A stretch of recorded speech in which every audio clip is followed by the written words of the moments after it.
Beatrice Alice Smith. She was a woman who had committed a crime of passion, discovered her husband screwing her partner in the hairdressing business that she owned, lost her temper and strangled the bitch. She was a champion of the underdog, always looking out for the people who couldn't look out for themselves. She used to mete out some pretty unpleasant punishment to people, but they always deserved it, which is why I think she was so very, very popular with the audience, because she also used to thumb her nose at discipline and get away with murder, literally. Working with Val Lehman was my great introduction to Prisoner, because she was the protagonist or the antagonist or whichever way. Some of my best work in those 4.5 years was done in that short period of time that I worked with Val. February 26, 1979, episode 1. A beautiful killer called Karen Travers was enjoying her last hours of freedom. Karen Travers is the first shot, I think, where the credits are coming up. Karen's walking down Flinders Street, and I think they zero in on her face and then cut to the mug shot and go click, because that's the way every episode used to begin, with the mug shots of all the main characters. So I was the first one. Before Prison came along, I think in the 1970s, Australian television dramas were they were family based. There was, I mean, you know, that we'd come out of the early 70s, which was Number 96. We'd seen kind of all, you know, the sex and the sin and kind of the crazy hijinks, and we'd seen context dramas, we'd seen police dramas and hospital dramas, we'd seen soap operas that were set in a specific environment, but we'd never seen an environment quite like a women's prison. Wentworth may have been fictional, but many of the storylines were based on fact. A government report that described some Australian jails as human zoos. And we just took the juiciest bits out of that and put it in the first episode. Come on, Sally, we're moving. I was absolutely, totally convinced it would be a huge success from day one.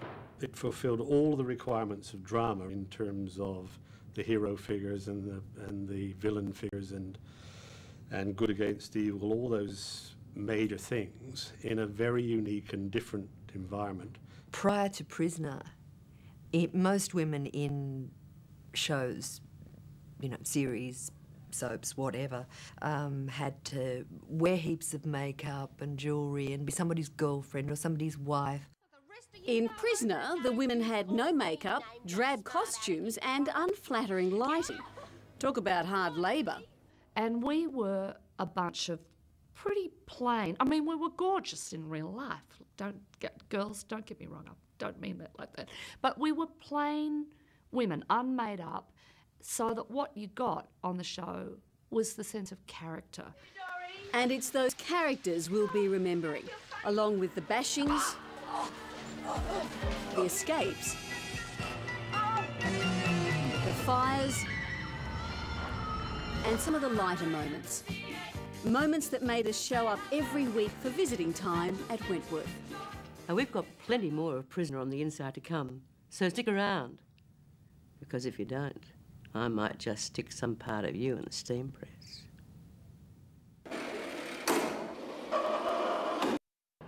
She was described to me in the character breakdown as a sadistic, corrupt bulldyke screw.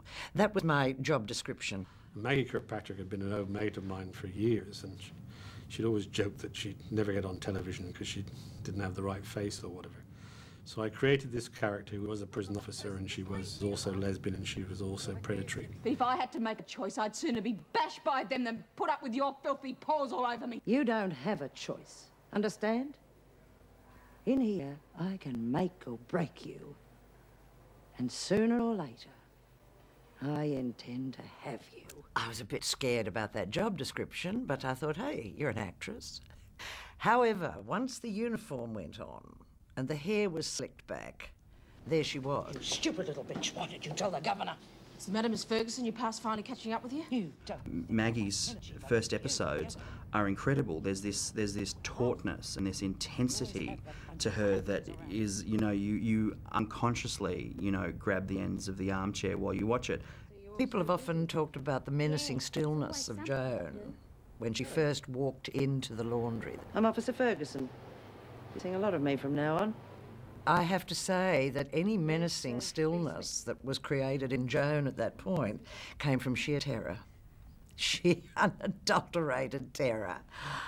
I was so scared. I was joining this highly successful show. I thought, oh my Lord, what am I going to do? So, in all that nervousness and to stop the knees shaking, there was just the stillness. And there she was.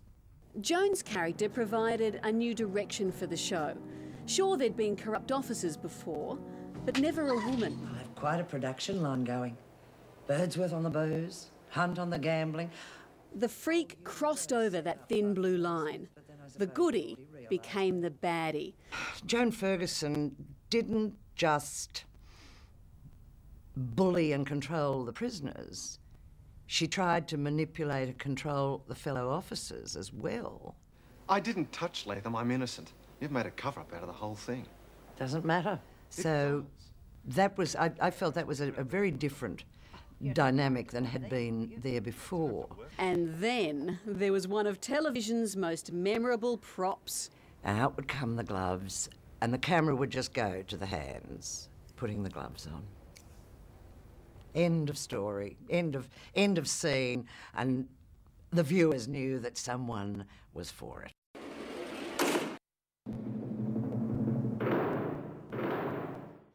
Every crim looks forward to the day it's all over. You're being released. What? You're going out those gates, hopefully never to be seen again. And after 8 years in the TV slammer, after all the escapes, fights, riots, killings, and the odd laugh, prisoner was finally paroled. I was, for myself, obviously slightly relieved because I needed someone to say, get out, that's it, you're finished, you know? The conclusion of Prisoner after so many years certainly didn't come as a surprise, but I felt that it was done in a rare and dignified way that you don't often see in television. And oh, how sweet it was when the freak was finally nicked, carrying 250 grand in stolen loot. How the hell could you be so stupid? You're under arrest. It was deemed that viewers would want, after all these years, for Joan Ferguson not to become the governor, but to get her comeuppance. And I must say that those last episodes were among some of the most pleasurable that I was able to work on. I thought they were terrific. After all those years dishing out punishment, the freak, Ferguson, finally got to see Wentworth from the other side of the bars.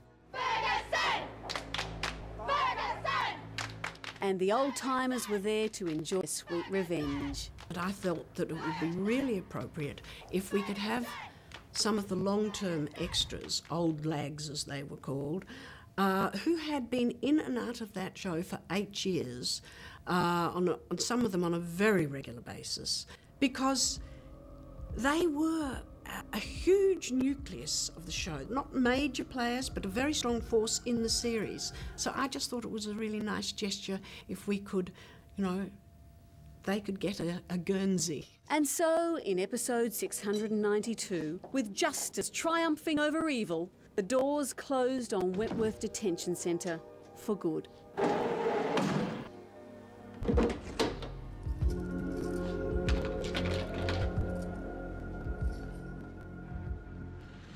Despite the fact that it was a violent show and it was a provocative show, it was a very happy time, and they were very happy memories. Not just for the cast, but for the writers and the directors and all the crew. It was a team that was working together for something very special. Not a day of my life has gone past in the last 20 years or so where someone hasn't come up to me and called out, hey, Margot. It's the reason people know me. You know, I may do all these other things, but they know me because of that. So much of the other work I did stemmed from that character and that role. I loved it. Yeah, it was was a real turning point for me. People do know me from that. It did make me a household name. I wouldn't be where I am today if it was not for Prisoner. We were a close-knit family on that show, and we loved the show, and we had an enormous loyalty to it, and we still do.